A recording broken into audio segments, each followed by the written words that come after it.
जो भी जानकारी मिलेगा उस जानकारी को आप लोग सुनेंगे और सुनकर हमारे समाज की जो महिलाएं हैं, SC ST OBC और माइनॉरिटी की जो महिलाएं हैं उन तक पहुंचाने का काम करेंगे। आप सभी का मैं यहाँ पर एक बार पुनः फिर से स्वागत करती हूँ और स्पेशली मैं हमारे डॉक्टर गौतम सर का मैं यहाँ पे धन्यवाद करना चाहूँगी कि उन्होंने विशेषकर हमारी महिलाओं के लिए, महिलाओं को आगे करके उन्होंने यह प्रोग्राम रखा।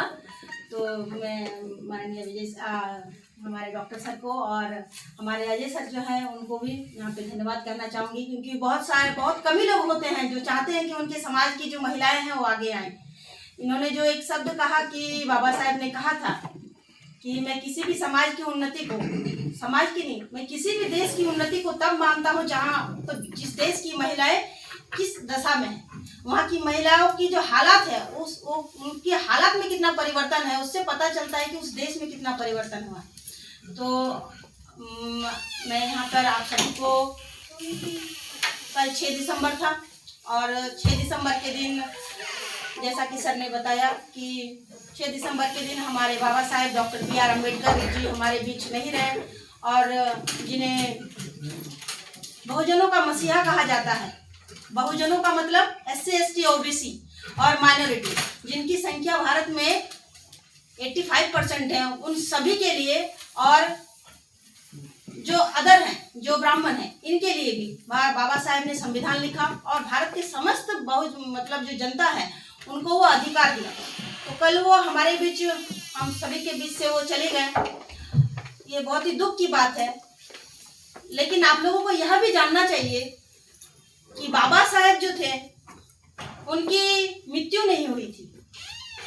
बाबा साहेब जो थे जिन्हें हम हर दिन पूजते हैं, तो उनके बारे में आपको बेसिक जो जानकारी होनी चाहिए कि बाबा साहेब कौन थे, बाबा साहेब ने हमारे लिए क्या किया, बाबा साहेब ने पूरे जीवन में कितना संघर्ष किया। मैं वो थोड़ी बातें आप सबके सामने रखूंगी।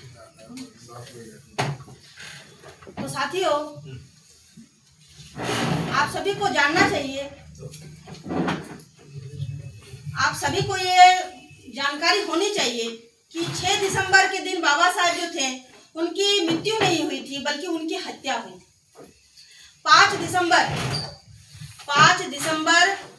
1956 को बाबा साहेब को दूध में जहर डालकर, ऐसे तो उनको बहुत दिनों से स्लो पॉइजन दिया जा रहा था, लेकिन 5 दिसंबर की रात 12 बजे उन्हें जहर की मात्रा ज्यादा बढ़ाकर दी गई, जिस वजह से उनकी हत्या हुई, उनका मर्डर हुआ। इसकी जानकारी भी होनी चाहिए आप लोगों को कि बाबा साहेब की हत्या क्यों हुई, आखिर उन्होंने क्या किया, आखिर ऐसा उन्होंने क्या किया कि उनकी हत्या हुई। वो तो कुछ गलत काम नहीं कर रहे थे, संविधान निर्माता थे, भारत के पहले कानून मंत्री थे, फिर उनकी हत्या क्यों हुई। साथियों, बाबा साहेब की जो हत्या हुई और उसकी जो जांच कमेटी बैठी, और उस समय हमारे देश के जो राष्ट्रपति थे उनको ज्ञापन दिया गया, और वो ज्ञापन किसके द्वारा दिया गया, बहुजन के, बाबा साहेब के जो चाहने वाले लोग थे, उन्होंने राष्ट्रपति को यह ज्ञापन दिया कि बाबा साहेब की जो मृत्यु है वो मृत्यु नहीं बल्कि उनकी हत्या हुई थी। और उन्होंने बहुत सारे ऐसे सबूत भी रखे, बहुत सारे उन्होंने सबूत भी रखे राष्ट्रपति के सामने, और कहा कि बाबा साहेब की हत्या हुई है, उसकी जांच होनी चाहिए, और उसके लिए जांच कमेटी भी बनाई गई, जिसका नाम रखा गया DIG सक्सेना। जो DIG सक्सेना थे, उन्होंने इस पूरे मामले को उन्होंने देखा। देखने के बाद क्या हुआ, जो बाबा साहेब की हत्या हुई थी, इस हत्या को प्राकृतिक रूप से बताने के लिए कि उनकी हत्या नहीं बल्कि उनकी मृत्यु हुई थी, इसके लिए गोविंद पल्लव पंत जो थे, उन्होंने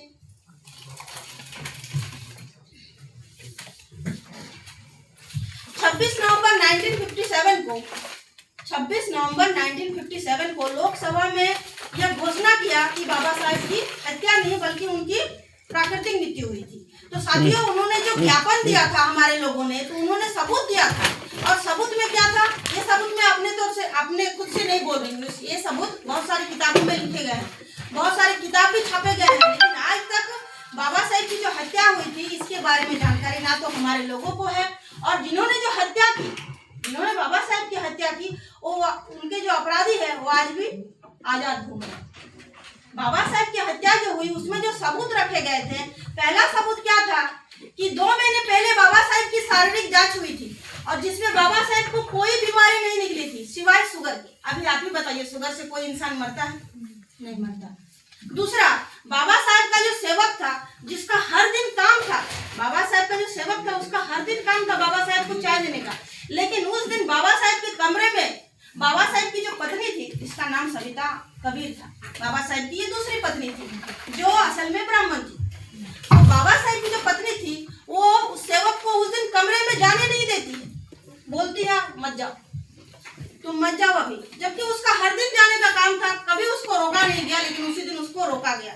तीसरा सबूत, बाबा साहेब जो थे, बाबा साहेब के जो जितने भी चाहने वाले थे उन सभी को बाबा साहेब से दूर कर दिया गया। यहाँ तक कि बाबा साहेब की जो एकमात्र बेटे थे, जिनका नाम यशवंतराव अम्बेडकर था, उनको भी बाबा साहेब से दूर कर दिया गया और बाबा साहेब को किसी से भी मिलने नहीं दिया गया। विदेश से एक महिला डॉक्टर आई थी, फ्रांस से एक डॉक्टर आई हुई थी जो बाबा साहेब के घुटनों की जांच करना चाहती थी। बाबा साहेब के चाहने वाले चाहते थे कि बाबा साहेब जो डंडा लेके पकड़ते थे वो डंडा उनके हाथ से छूट जाए और घुटने उनके ठीक हो जाए। तो उन्होंने फ्रांस से एक स्पेशल डॉक्टर को बुलाया ताकि बाबा साहेब के घुटने ठीक हो, और वो डॉक्टर भारत में 1 महीने तक रही, लेकिन उनकी जो पत्नी थी उनकी पत्नी ने उस डॉक्टर को बाबा साहेब से मिलने नहीं दिया गया। मतलब क्या था, बाबा साहेब की जो हत्या हुई वो किसने किया? उनकी पत्नी सविता कबीर ने। हम उनके नाम के आगे अम्बेडकर नहीं जोड़ते हैं। क्यों नहीं जोड़ते हैं? कि बाबा साहेब की एकमात्र पत्नी थी जिनका नाम था माता रमाई। अगर माता रमाई नहीं होती तो शायद आज हम सब यहाँ पे जीवित नहीं होते, और अगर माता रमाबाई नहीं होती, अगर उन्होंने 4-4 बच्चों की अगर आहुति नहीं दी होती तो शायद आज हमारे बच्चे जीवित नहीं होते। तो माता रमाबाई, जिसको हम त्याग मूर्ति कहते हैं, उनके त्याग और समर्पण की वजह से हमें यह अधिकार मिला और आज हम इस तरह आप सबके सामने बात रख रहे हैं। तो माता रमाबाई जो थी वो बाबा साहेब की असल में पत्नी थी, क्योंकि उन्होंने बाबा साहेब को कभी रोका नहीं। लेकिन सविता कबीर जो थी, इन्होंने जानबूझकर षड्यंत्र तौर के रूप से बाबा साहेब से इनकी शादी करवाई जाती है। बाबा साहेब से जानबूझकर इसकी शादी करवाई जाती है और जानबूझकर बाबा साहेब को स्लो पॉइजन देकर धीरे करके मार दिया जाता है। और बाबा साहेब 5 दिसंबर को जो बाबा साहेब के जो सहायक थे, स्पेशल जो सहायक थे, जिनका नाम था नानक चंद रत्तू जो थे बाबा साहेब के सहायक थे, बाबा साहेब के साथ रहते थे। तो उनको बाबा साहेब कहते हैं कि कल सुबह जल्दी आना, मुझे बहुत बड़ा काम करना है, तुमको जल्दी आना है। 12 बजे वो इंसान घर जाता है, लेकिन दूसरे दिन बाबा साहेब को वो मिल नहीं पाता है, क्योंकि उसी दिन रात को बाबा साहेब की हत्या हो जाती है। आखिर उनकी हत्या क्यों होती, इसके बारे में भी आप सबको जानना चाहिए। बाबा साहेब ने क्या किया? बाबा साहेब ने किया था, हजारों सालों से जो परंपरा चल रही थी उस परंपरा को तोड़ने का काम किया। कौन सी परंपरा थी? उस समय हमारे देश में संविधान जो था, ये जो संविधान है, इससे पहले हमारे देश में इसका कानून चलता था, ये मनुस्मृति का कानून चलता था। तो मनुस्मृति में क्या कानून था कि भारत के SC ST OBC को कोई हक अधिकार नहीं है। उनको ना तो शिक्षा का अधिकार है, ना तो उनको संपत्ति रखने का अधिकार है, ना तो उनको रोजगार करने का अधिकार है। मतलब उनको जानवर बना के रखा जाए। और सबसे ज्यादा अगर किसी के बारे में गलत लिखा हुआ है इसमें, तो भारत की महिलाओं के लिए लिखा है। क्योंकि इसमें क्या कहते हैं, ये जो मनुस्मृति है, इसमें क्या कहते हैं कि महिला जो है इसको जीवन भर गुलाम बना के रखो। बचपन में अपने पिता के गुलाम रहना चाहिए, जवानी में अपने पति के गुलाम रहना चाहिए, और बुढ़ापे में अपने बेटे के गुलाम होना चाहिए। अगर इस महिला की पति की अगर मृत्यु हो गई है तो उस महिला को जिंदा उसके पति के साथ जला देना चाहिए। अगर महिला है तो महिला वो जीवन भर अपना निर्णय नहीं ले सकती है। महिला जो है, इस महिला को जीवन भर इतना प्रताड़ित करो कि ये अपने पैर पे चलने लायक नहीं रहे। इसमें ये भी लिखा गया है कि महिला जो है, एक महिला जो है, अगर इसके पति की अगर मृत्यु होती है तो उसको जीवन भर बाल छिलवाकर और फल फूल खाकर और सफेद कपड़े पहन के रहना चाहिए। वहीं पे पुरुषों के लिए क्या लिखा गया है? पुरुषों के लिए लिखा गया है इसमें कि अगर तुम्हारी पत्नी की मृत्यु होती है तो पत्नी की चिता में आग दो और दूसरा तुम जाके शादी करो। ये ऐसी चीजें लिखी गई थी इस किताब में, इसीलिए बाबा साहब ने सबसे पहले इसको जलाया और हजारों सालों की जो परंपरा चल रही थी और उस परंपरा को खत्म करके बाबा साहब ने हमारे लिए संविधान लिखा। लेकिन किस तरह से लिखा, इसमें भी सवाल आता है कि किस तरह से लिखा। आज हमारे पास संविधान है, आज हमें बोलने नहीं दिया जा रहा है। आज भी हमारे लोग मूछें रखते हैं तो उनको मार दिया जाता है, घोड़े पे चढ़ते हैं तो उनकी हत्या की जाती है। 15 अगस्त 2024 को जब हमारा देश अमृत महोत्सव मनाया जा रहा था, हमारे देश में अमृत महोत्सव मनाया जा रहा था और उसी दिन एक हमारे समाज के मात्र 7 साल के बच्चे को, जिसका नाम इंद्र मेघवाल था, उसको मार दिया जाता है। और उसने कौन सा गुनाह किया? अपने शिक्षक के घड़े को छुआ था। ये संविधान के युग में हो रहा है, तो सोचिए बाबा साहब संविधान सभा तक कैसे पहुंचे।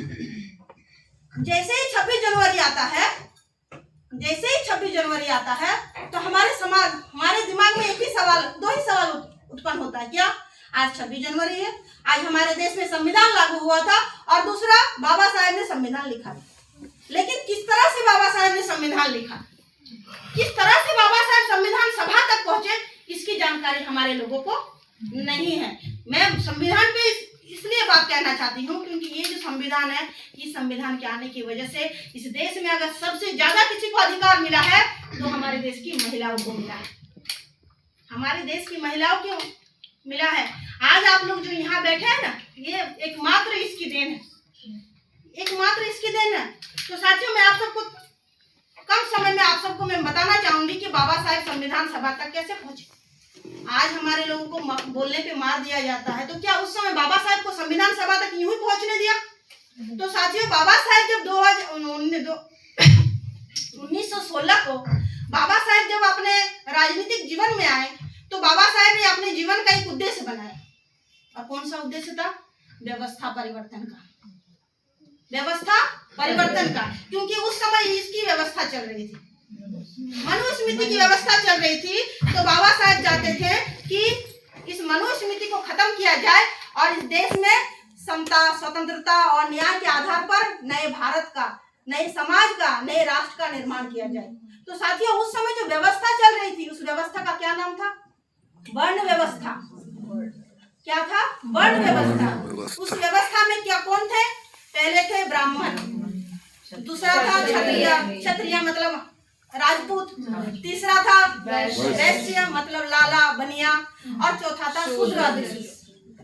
तो इनका काम क्या था? ब्राह्मण जो थे, इनके सभी अधिकार थे, पढ़ने का, पढ़ाने का, शस्त्र रखने का, संपत्ति रखने का, इनको सब चीज का अधिकार था। जो क्षत्रिय था, जिसको आज हम लोग राजपूत कहते हैं, तो इसको कौन सा अधिकार था? इसको शस्त्र रखने का अधिकार था और पढ़ने का अधिकार था।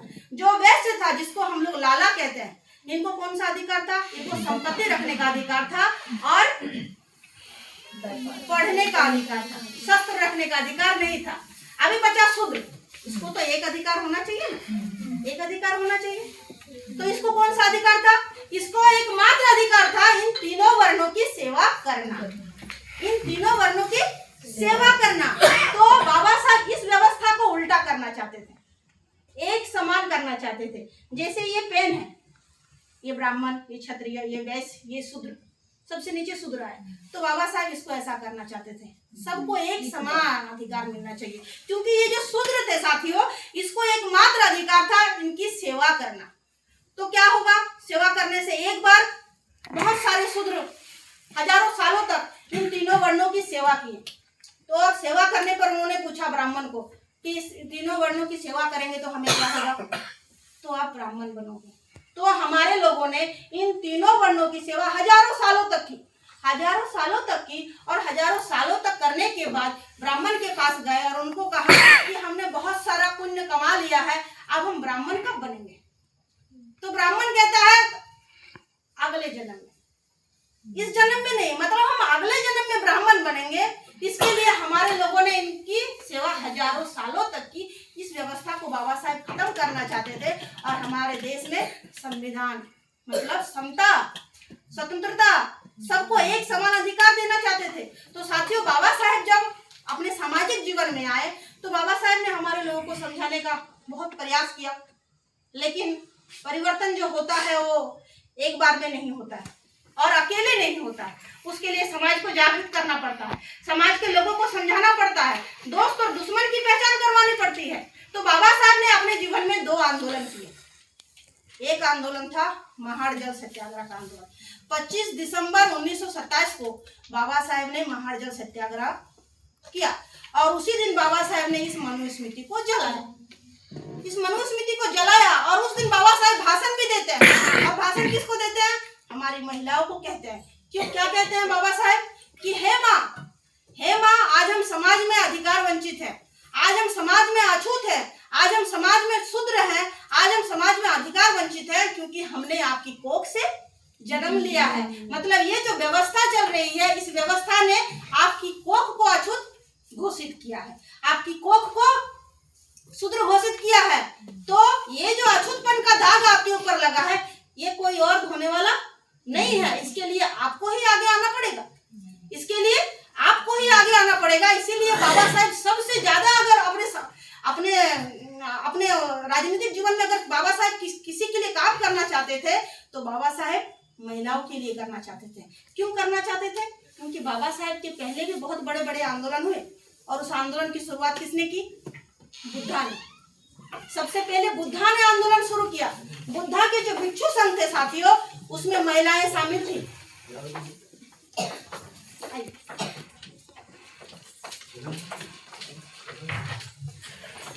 बुद्धा के जो भिक्षु संघ थे उसमें महिलाएं शामिल थी। भैया महिलाएं जो थी वो बुद्धा के विचारों का प्रचार प्रसार करती थी। और बुद्धा कौन थे? वो कुर्मी जाति ओबीसी में आते थे। बुद्धा जो थे वो कुर्मी जाति ओबीसी में आते थे और उनके संघ में महिलाएं शामिल थी।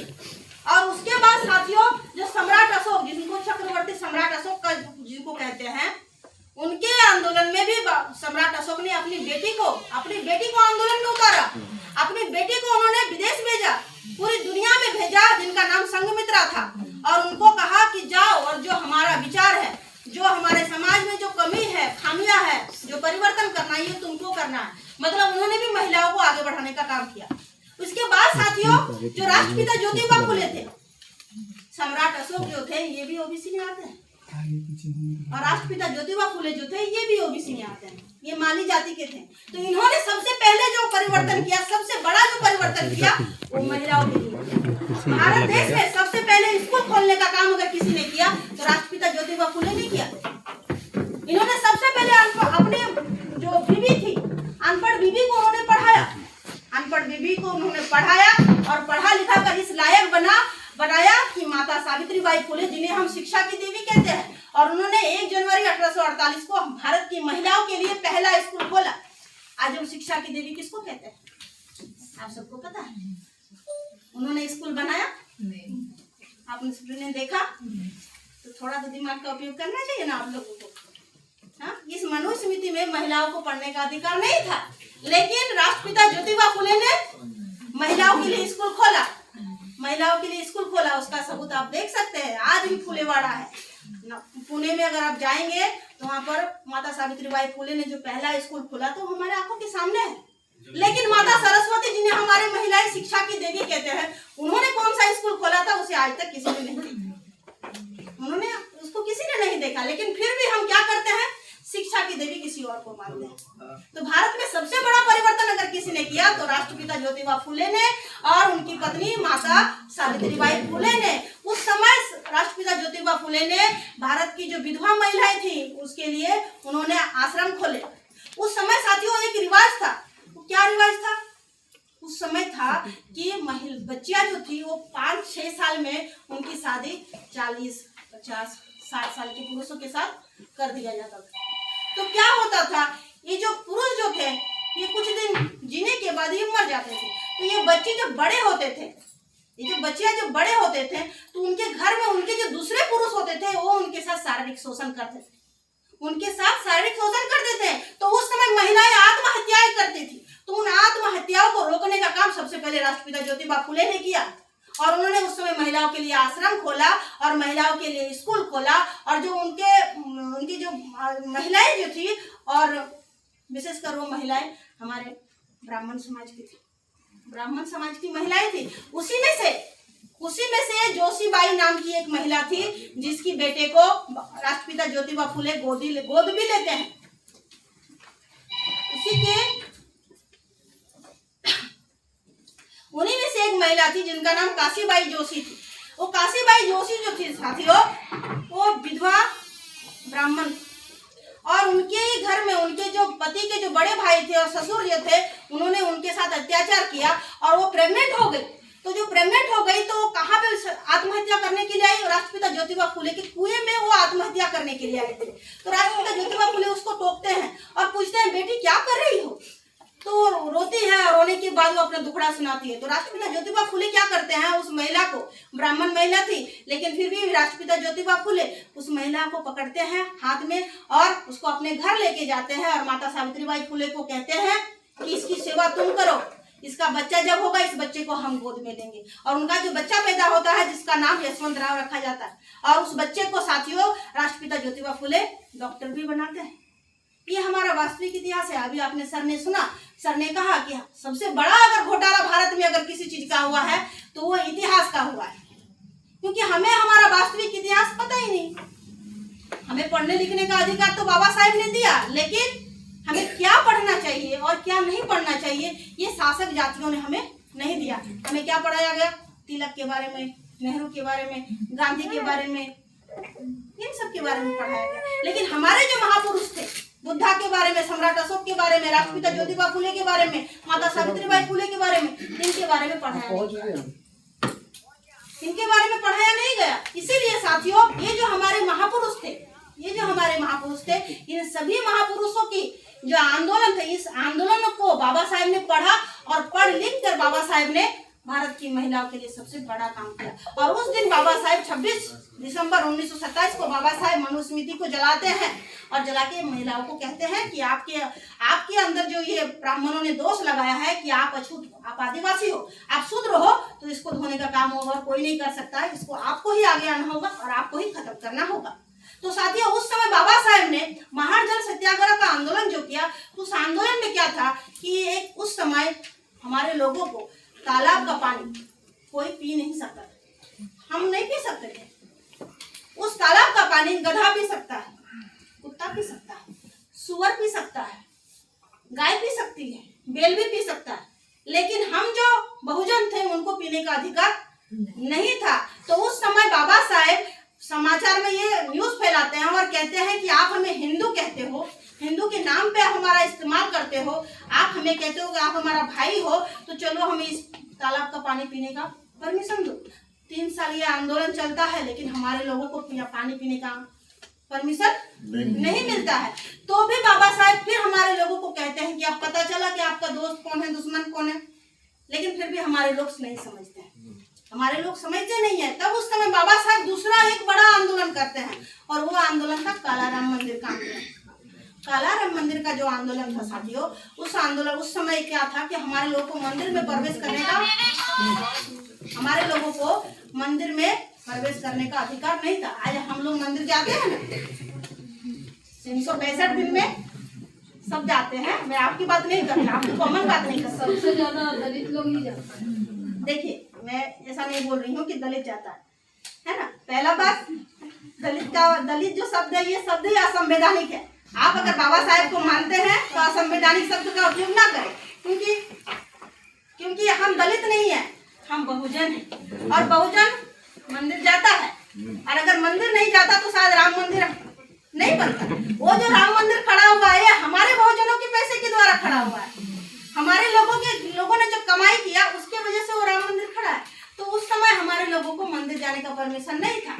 तो उस समय बाबा साहेब ने भी हमारे लोगों को बताया कि देखो इस आंदोलन में हमारे लोगों को भी मंदिर में परमिशन करने की अनुमति नहीं मिलती है। तो उस समय पथराव होता है, और पथराव होता है तो उस समय एक पत्थर जो होता है साथियों बाबा साहेब के पैरों में लगता है, जिस वजह से बाबा साहेब मरते दम तक बाबा साहेब के हाथ में डंडा रहता है।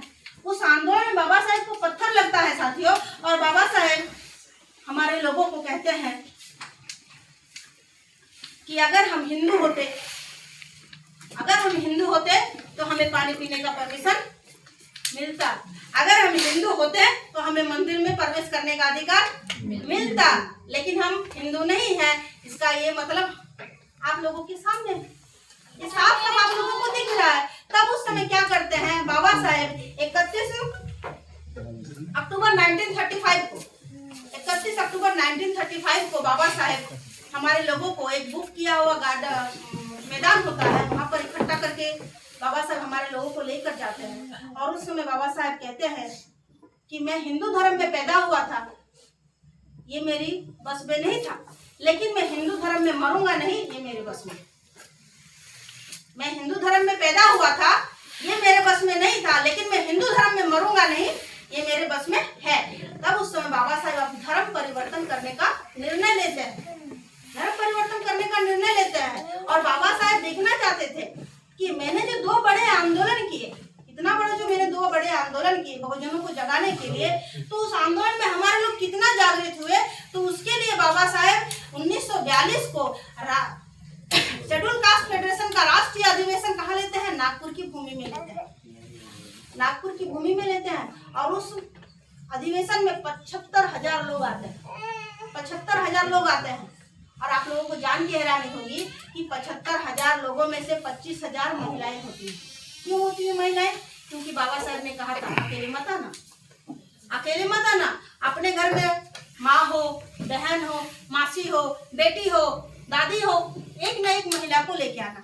तो क्या होता है, 25,000 पुरुषों ने बाबा साहब की बात को माना और 25,000 पुरुषों ने बाबा साहब की बातों को नहीं माना। आज भी हमारे समाज के जो पुरुष है वो बाबा साहब को नहीं मानते हैं। बाबा साहब की नहीं मानते हैं, बाबा साहब को मानते हैं, लेकिन बाबा साहब ने क्या कहा था? अकेले मत आना। हर जगह महिला को लेके जाते हैं, पार्टी में लेके जाएंगे, पिकनिक में लेके जाएंगे, यात्रा में लेके जाएंगे, मेले में लेके जाएंगे, किटी पार्टी में लेके जाएंगे। लेकिन जहां पर महिला को जागृत करने के बारे में बताया जाता है, जहां पर महिलाओं के हक अधिकार के बारे में बात बताया जाता है, जहां पर महिलाओं को शिक्षित करने के लिए बताया जाता है, वहां पर हमारे भाई अकेले जाते हैं, अकेले जाते हैं। और क्या कहते हैं हमारी बहनों को? तुम क्या करोगी जाकर? तुम्हारे पास उतना दिमाग नहीं है, तुम क्या करोगी, तुम क्या समझोगी? मतलब क्या है? आपका मनोबल गिराने का काम करते हैं। इसका मतलब ये नहीं है कि आप अपने घर के पुरुषों से, हमारे भाइयों से जाके झगड़ा लड़े। झगड़ा लगाने वाला मतलब हमारा काम नहीं है, ये आपको जानकारी देने का काम है, ताकि आप लोगों को भी मालूम होना चाहिए कि बाबा साहब का जो आंदोलन था उसमें बाबा साहब अकेले नहीं थे, महिलाएं भी थी। और वो जो 25,000 महिलाएं थी साथियों, सोचिए आज हमारे पास सब कुछ है बाबा साहब की बदौलत, गाड़ी है, पैसा है, हम चाहेंगे तो ट्रेन में भी घूम सकते हैं, हम चाहेंगे तो फ्लाइट में भी जा सकते हैं, हम चाहेंगे तो बस में भी घूम सकते हैं, हम चाहे तो हेलीकॉप्टर में भी घूम सकते हैं। लेकिन उस समय 25,000 जो महिलाएं आई थी, उस समय हमारी महिलाओं के पास कुछ नहीं था, ना तो खाने का सामान था, ना तो पहनने के लिए कपड़े थे, ना तो उनके पास रास्ते में चलने के लिए कोई यातायात के साधन थे, कुछ नहीं था। लेकिन 25,000 महिलाएं पैदल जाती हैं बाबा साहब को देखने के लिए। और उस समय हमारी जो बहनें थी, महिलाएं जो थी, क्रांतिकारी महिलाएं जो थी, उनके शरीर में चांदी के गहने नहीं थे, सोने के गहने नहीं थे, तांबे और पीतल के गहने थे। तो वो तांबे और पीतल के गहने उतार कर बाबा साहब को देती हैं और कहती है कि आप ही हमारे उद्धार करता हो, आप ही हमें इस समाज से, ये जो गुलामी चल रही है, इस गुलामी से आप ही हमें आजाद कर सकते हैं। उस समय हमारी महिलाएं इतनी जागृत थी। और आज हमारी पढ़ी लिखी महिलाएं क्या कर रही हैं? क्या कर रही हैं? हमारी दादी, हमारी नानी, हमारी जो परदादी थी वो अनपढ़ थी, लेकिन वो क्या करती थी?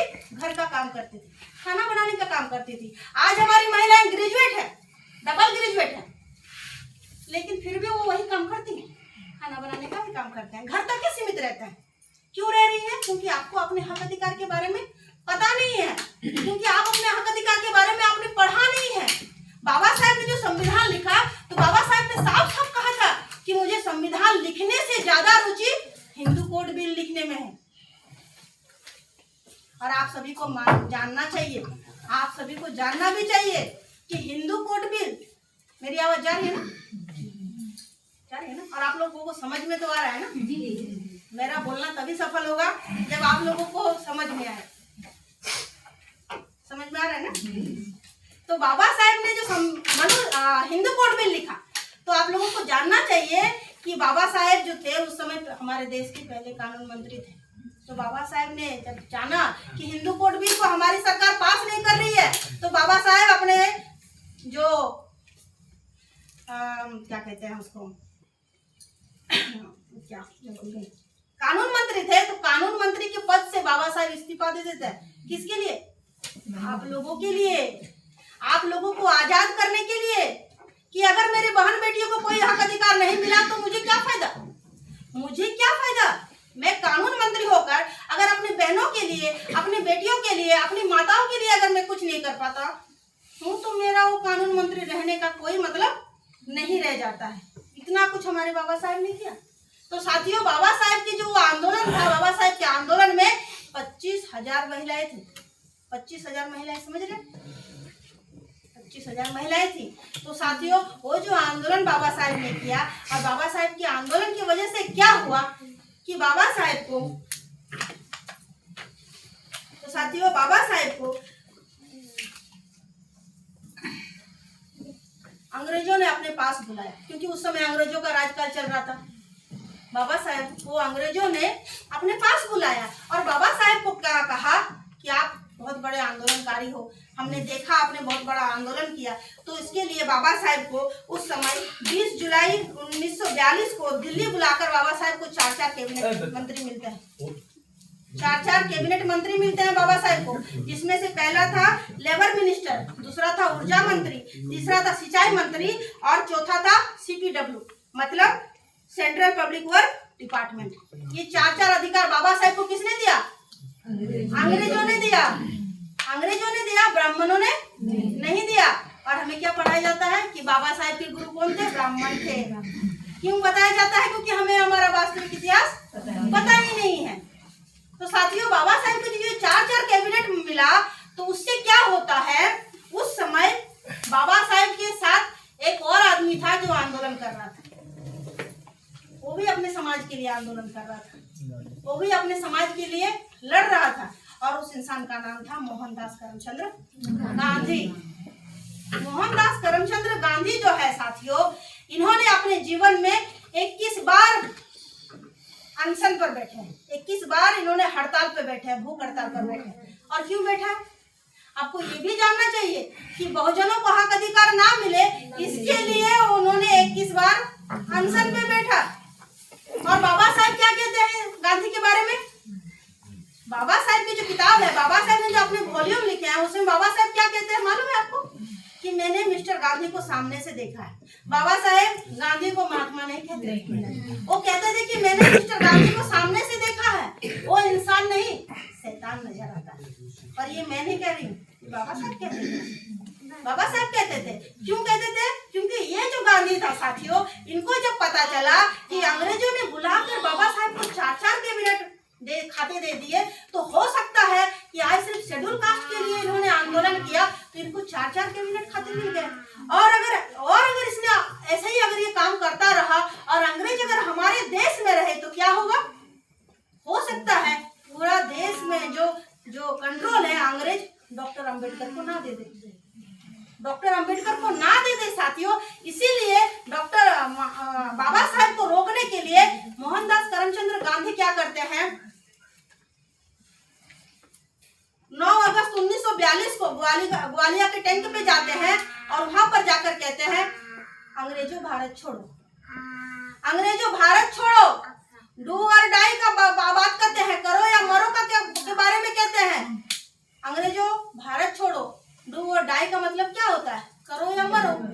करो या मरो का मतलब इसमें तो हिंसा आई ना, मारकाट तो आया ना।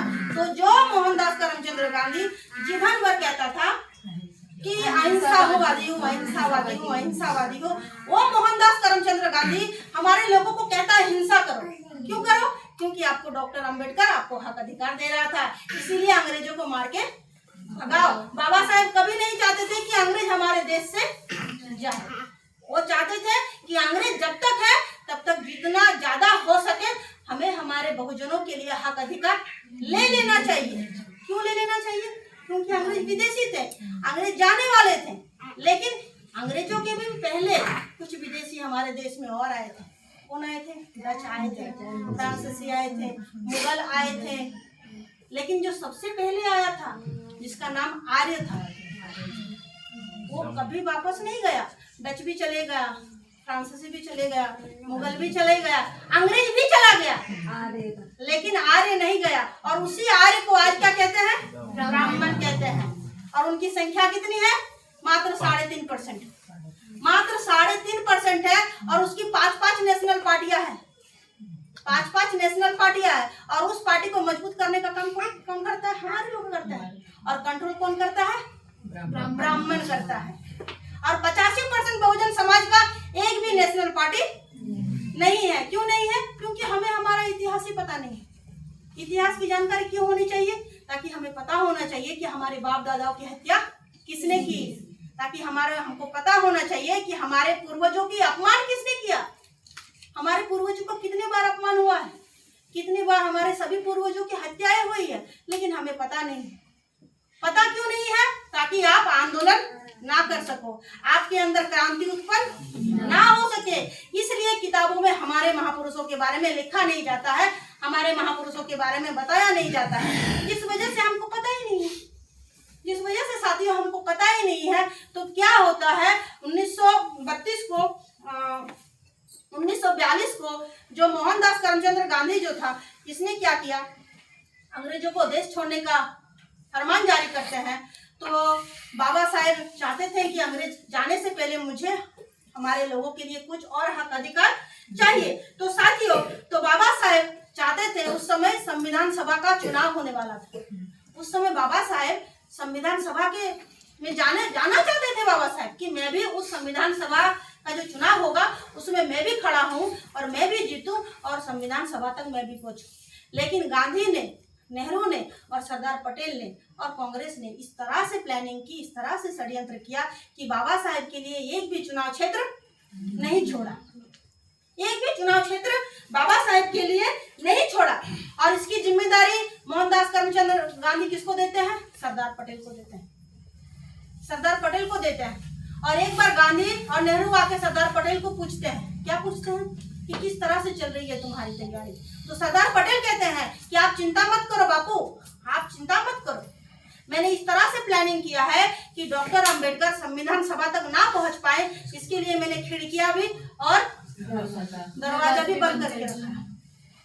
और उसी सरदार वल्लभ भाई पटेल जो है, उसको आज हमारे लोग क्या कहते हैं? लोह पुरुष कहते हैं, लोह पुरुष कहते हैं। क्यों कहते हैं पता नहीं, क्यों कहते हैं पता नहीं, क्योंकि आप सबको पता ही नहीं, आप सबको पता ही नहीं है वो सरदार कैसे हुआ, इसके बारे में भी आप सबको पता नहीं।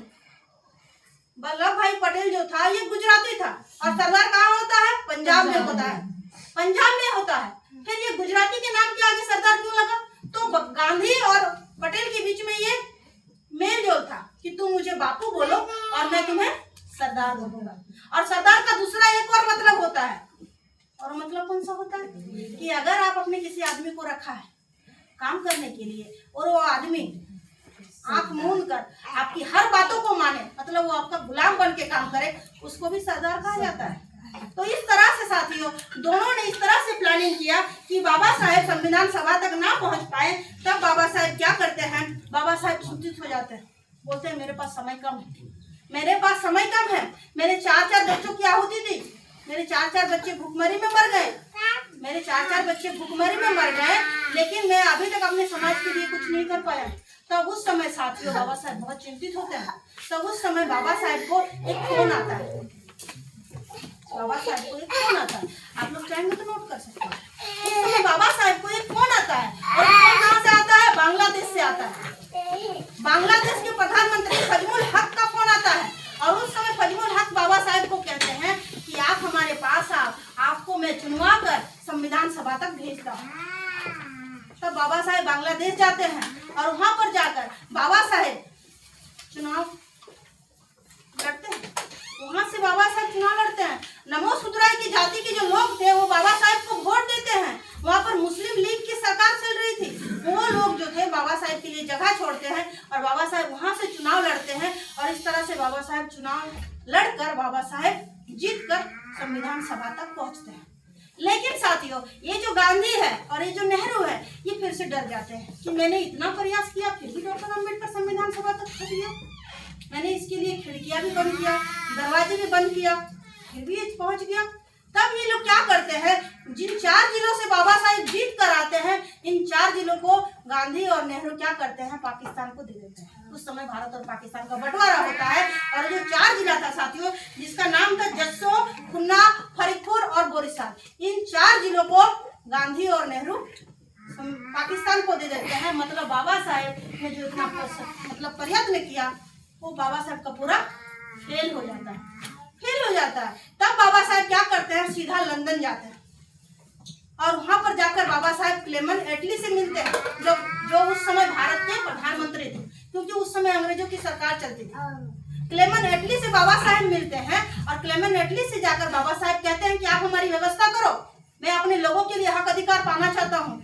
आप लोगों के जाने से पहले मैं अपने बहुजनों के लिए, अपने भारत की बेटियों के लिए मैं मान सम्मान वाली सरकार बनाना चाहता हूँ, आप मेरी व्यवस्था करो। तो क्लेमेंट एटली कहते हैं मैं कुछ नहीं कर सकता। तब उस समय बाबा साहेब बहुत ज्यादा गुस्सा हो जाते हैं। बाबा साहेब बहुत गुस्सा हो जाते हैं और उस समय बाबा साहेब क्लेमेंट एटली को 1 जनवरी 1818 की बात याद दिलाते हैं। और 1 जनवरी 1818 को क्या हुआ था, भीमा कोरेगांव होता है। कहाँ पर होता है, पूना में। वहां पर एक भीमा नाम की नदी बहती थी। वहां पर साथियों हमारे 500 शूरवीरों ने 28,000 पेशवा ब्राह्मणों को गाजर और मूली की तरह काटा था। 30,000 हम ब्राह्मण थे, 30,000 ब्राह्मण थे। जब उनको पता चला कि हमारे 500 लोग जो थे, बहुजनों के जो 500 लोग थे, उनका सेनापति कौन है, सेनापति का नाम सुन के 2,000 ब्राह्मण भाग जाते हैं। और 24 घंटा ये युद्ध चलता है और 24 घंटा युद्ध में 500 लोगों ने 28,000 ब्राह्मणों को मारा, गाजर मूली की तरह काटा। तब उस समय पेशवा ब्राह्मणों का शासन खत्म होता है और वहां पर अंग्रेज अपना शासन स्थापित करते हैं। और वो बात बाबा साहेब क्लेमेंट एटली को बताते हैं। और 1 जनवरी जो आता है, उस दिन हम लोग शौर्य दिवस मनाते हैं। हम हैप्पी न्यू ईयर नहीं कहते हैं, हम हैप्पी न्यू ईयर नहीं कहते हैं। 1 जनवरी जो है हमारे लिए शौर्य दिवस है। ये बात ब्राह्मणों को मालूम है, लेकिन हमें नहीं मालूम है। हमें ना मालूम हो इसलिए 1 जनवरी को बढ़ चढ़ कर बताया जाता है। हैप्पी न्यू ईयर, नए साल की शुभकामनाएं दी जाती है। लेकिन 1 जनवरी को जो था वो हमारे लिए गौरवशाली का दिन है। इसीलिए हमें 1 जनवरी को हैप्पी न्यू ईयर नहीं बल्कि विजय दिवस मनाना चाहिए, शौर्य दिवस मनाना चाहिए। तो उनका बाबा साहेब का जो उग्र रूप था वो देखकर क्लेमेंट एटली डर जाते हैं। क्लेमेंट एटली डर जाते हैं और वो बाबा साहेब को कहते हैं कि आप भारत जाओ, मैं आपकी व्यवस्था करता हूँ, मैं आपकी व्यवस्था करता हूँ। तो बाबा साहेब वहां से वापस आते हैं और क्लेमेंट एटली जो था वो नेहरू को खत लिखता है, नेहरू को खत लिखता है और वो कहते हैं कि अगर 3 लोगों ने मिलकर भारत का संविधान नहीं बनाया तो हम अंग्रेज भारत छोड़कर नहीं जाएंगे, हम भारत छोड़कर नहीं जाएंगे। और वो 3 लोग कौन थे, ब्राह्मणों का जो हक अधिकार के लिए लड़ रहा था उसका नाम था मोहनदास करमचंद्र गांधी। मुस्लिमों के हक अधिकारों के लिए जो लड़ रहा था उसका नाम था बैरिस्टर मोहम्मद अली जिन्ना। और तीसरा कौन था, डॉक्टर बी आर अम्बेडकर साथियों।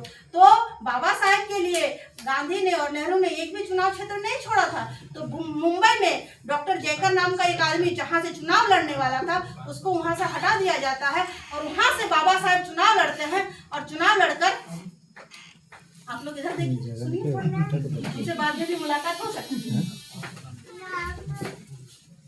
तो बाबा साहेब मुंबई से चुनाव लड़ते हैं और चुनाव लड़कर साथियों बाबा साहेब गांधी, मोहनदास करमचंद्र गांधी, सरदार पटेल, जवाहरलाल नेहरू और कांग्रेस की छाती पर पांव रखकर बाबा साहेब संविधान सभा तक पहुंचते हैं।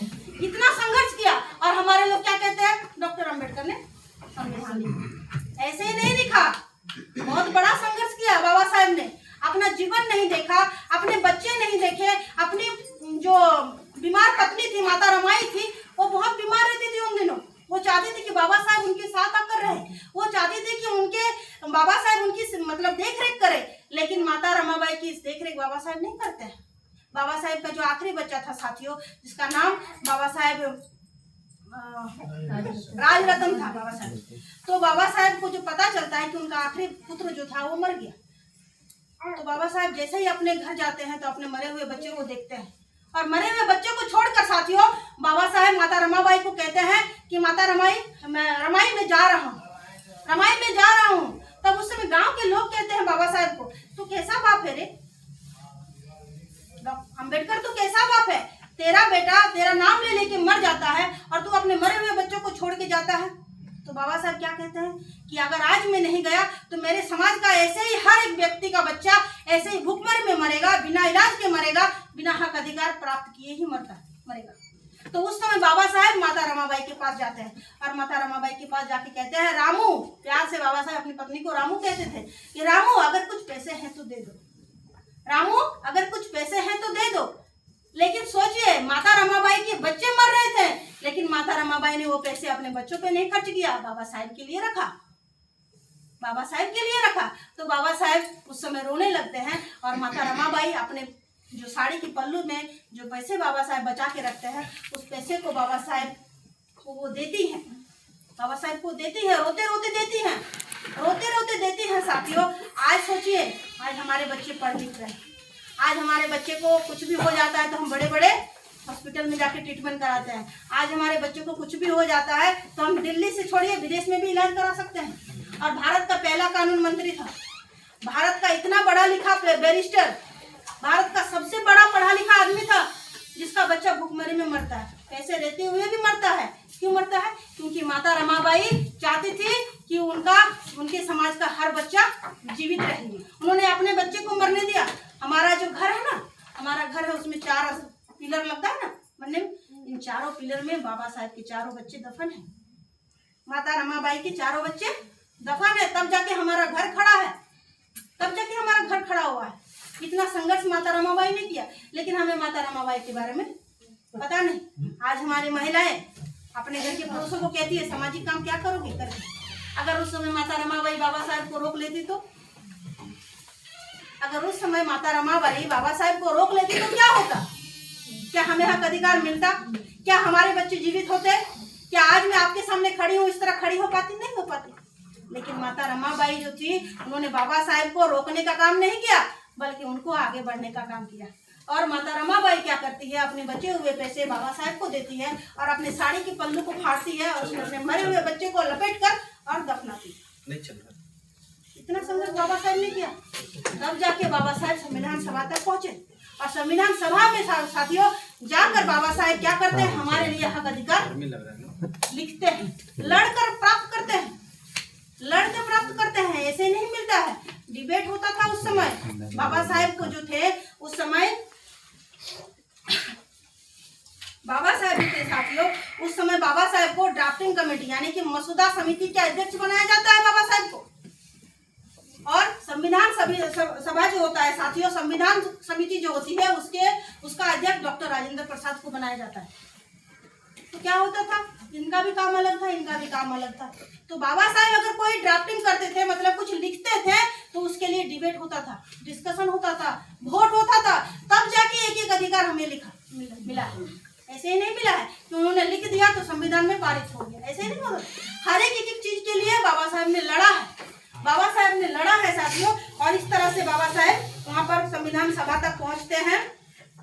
और उसके बाद साथियों 7 लोगों की कमेटी बनती है, 7 लोगों की कमेटी बनती है, जिसमें से एक इंसान मर जाता है, एक इंसान मर जाता है, एक इंसान विदेश चला जाता है, एक इंसान लंबी छुट्टी पे चला जाता है, एक इंसान लंबी बीमारी में चला जाता है, और एक जो होता है उसको बाबा साहब के साथ काम भी करना पसंद नहीं था, बाबा साहब के साथ काम भी करना पसंद नहीं था।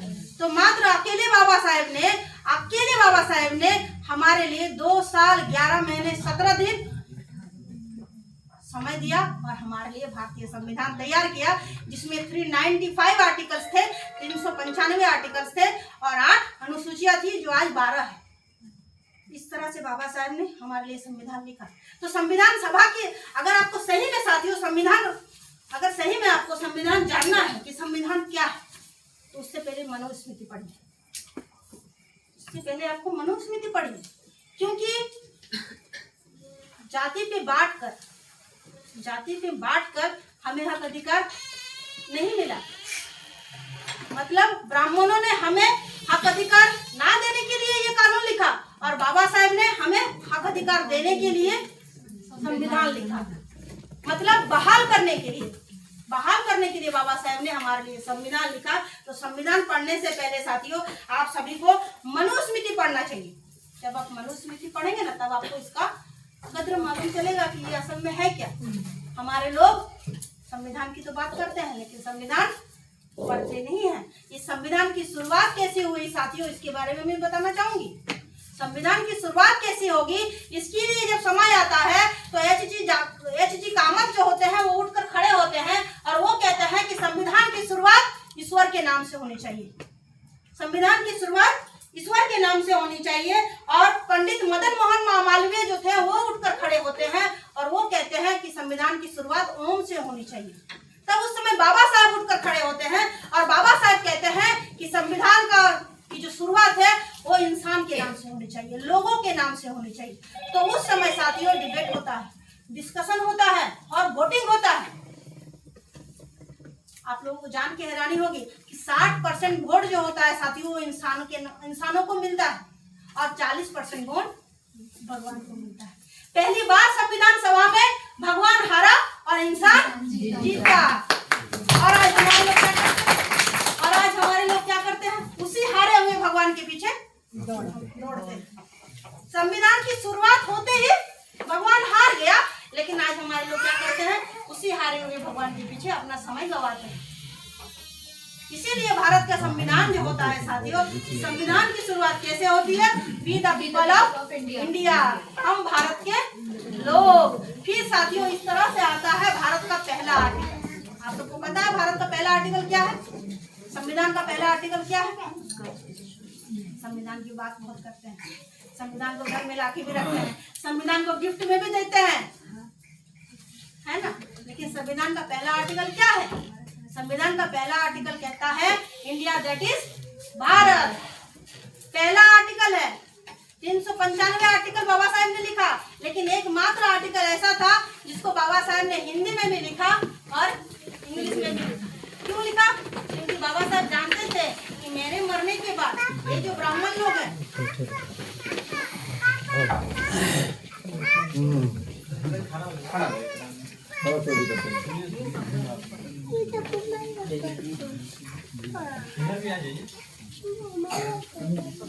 मेरे मरने के बाद ये जो ब्राह्मण लोग हैं साथियों, ये